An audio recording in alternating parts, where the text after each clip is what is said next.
Last minute call out this morning to a dumper that's not starting.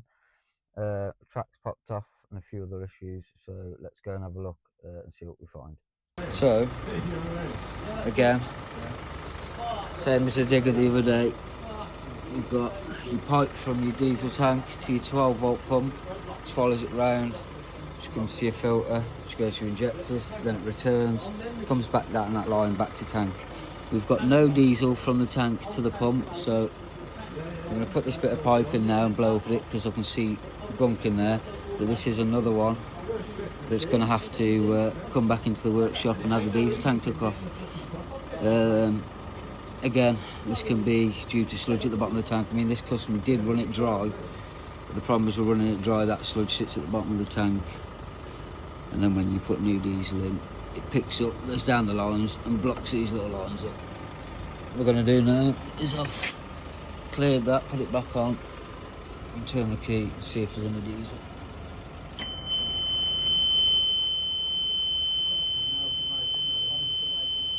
And there we go, we have diesel. When I blow down this pipe, watch the state of the diesel come out.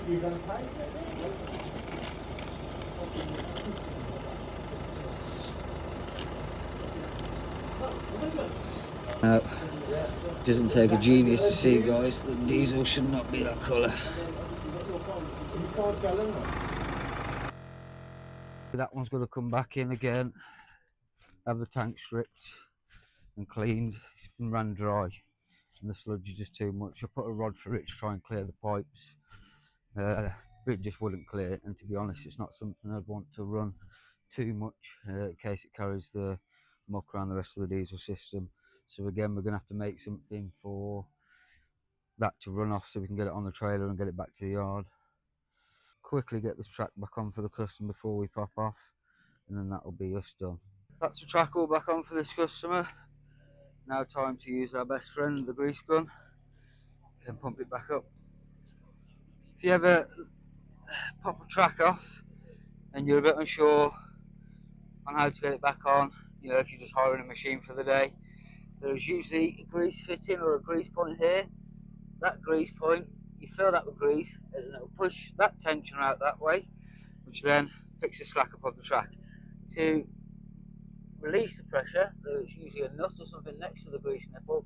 You slacken that, and as you'll see there, the grease comes out, which then pushes that back in to allow you slack. Pop the track back on, tighten that nut up there, and fill that point full of grease. So you can see now, if you look at the bottom of the track, you'll see it starts to come up. You don't want to put these too tight because it causes a lot of strain. You start to get split tracks and stuff, but you want it on enough that it doesn't come back on off when you're working. Spare grease cartridge with you guys, because if it runs out, you'll be in the mirror. That's it all on, all done. So that's another machine done. Sludge in the bottom of the tank. Me and Joe can't stress to you enough about how important it is to use clean diesel, not use Bowsers that have got muck in the bottom of them or water in the bottom of them, because this is the issues you have. So we're going to go and collect that machine next week and again strip it back, get the tank off, get it cleaned and get it back to the customer. So on to the next one.